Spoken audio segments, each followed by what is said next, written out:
the United States of America. Why are you hurting people?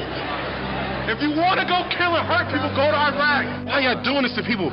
Y'all walk around in riot gear like this is a war. I saw them beating people, people that had nothing to do with anything, just grabbing people out the crowd. There's no honor in that.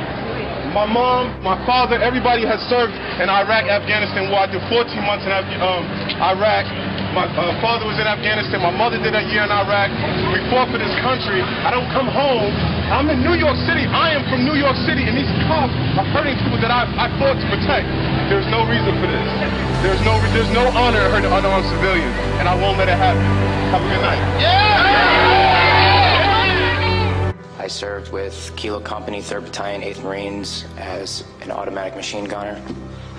There's a term, once a Marine, always a Marine. But there's also the term, eat the apple, F the core. I don't work for you no more.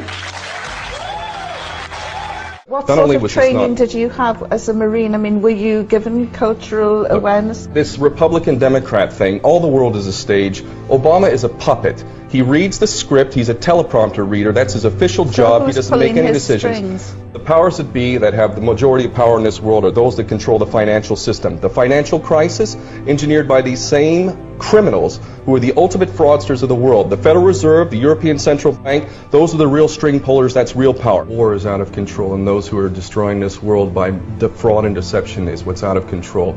9/11 was the false flag operation used to justify the invasion of Afghanistan. It is the ultimate deception, and it's done for a full spectrum dominance agenda, which is part of controlling this world by deception. And unless we as people stand up to these treasonous traitors and all of those people carrying out this stuff and the colluders, including the mass media and the politicians, we are going to continue to get this kind of deception. The individual is handicapped by coming face to face with a conspiracy so monstrous that he cannot believe it even exists. And that's the problem we have today. This conspiracy is so monstrous, so demonic, that we tell people about it and they say, you're crazy, this is America, it can't happen here. We have all the evidence needed to prove to anybody, if they'll just look at the evidence, that 9/11 was an inside job.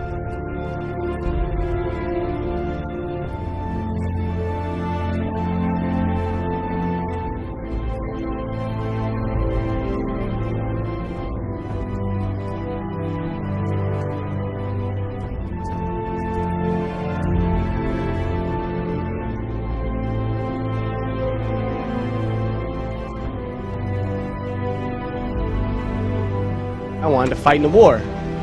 I joined up, month out of training, I arrived in Baghdad, Iraq.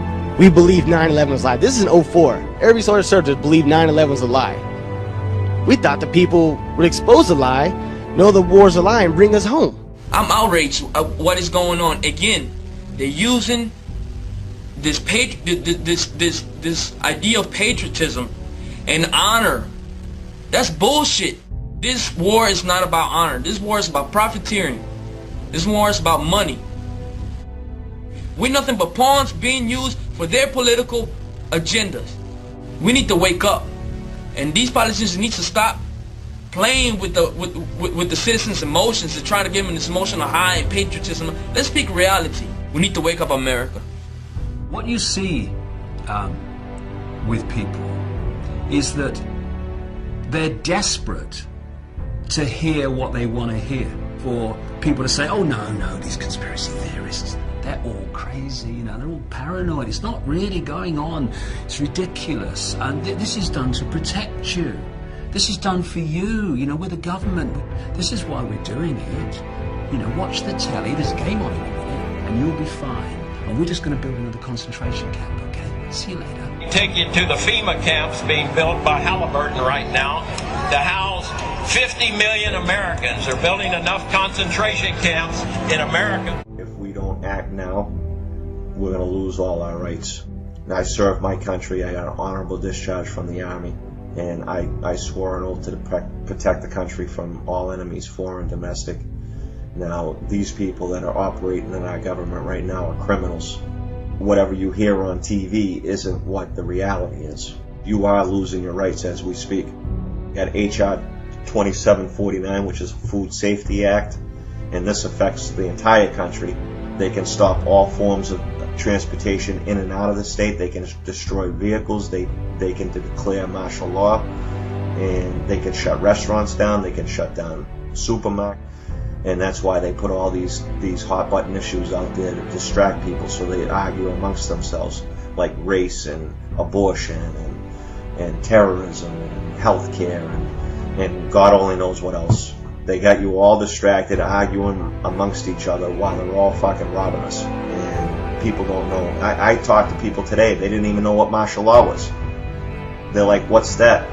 And when I told them, they couldn't believe it. I mean, people have to wake up. And it's unfortunate, but we're at a point right now that if people don't wake up, they're going to lose everything that they fought for. That's where we fell off. We were out watching football or basketball or baseball or going on the beach or talking on the internet or texting each other, whatever the case may be. The last nail is being driven into the coffin of the American Republic, yet Congress remains in total denial as our liberties are rapidly fading before our eyes. The process is propelled by unwarranted fear and ignorance as to the true meaning of liberty. It is driven by economic myths. Who would have ever thought that the current generation and Congress would stand idly by and watch such a rapid disintegration of the American Republic, which is equivalent to granting dictatorial powers to the president. Our presidents can now, on their own, order assassinations, including American citizens, enforce indefinite imprisonments without due process, treat all Americans as suspected terrorists. It appears that the fate of the American Republic is now sealed. Every time our country stands in the path of danger, an instinct seems to summon her finest first. It's always the patriots who first hear the call. When loss of liberty is looming, as it is now, the siren sounds first. When ordinary hands can possess such an extraordinary instrument, that symbolizes the full measure of human dignity and liberty. That's why those 5 words issue an irresistible call to us all. So as we set out this year to defeat the divisive forces that would take freedom away, I want to say those fighting words for everyone within the sound of my voice to hear and to heed. From my cold, dead hands,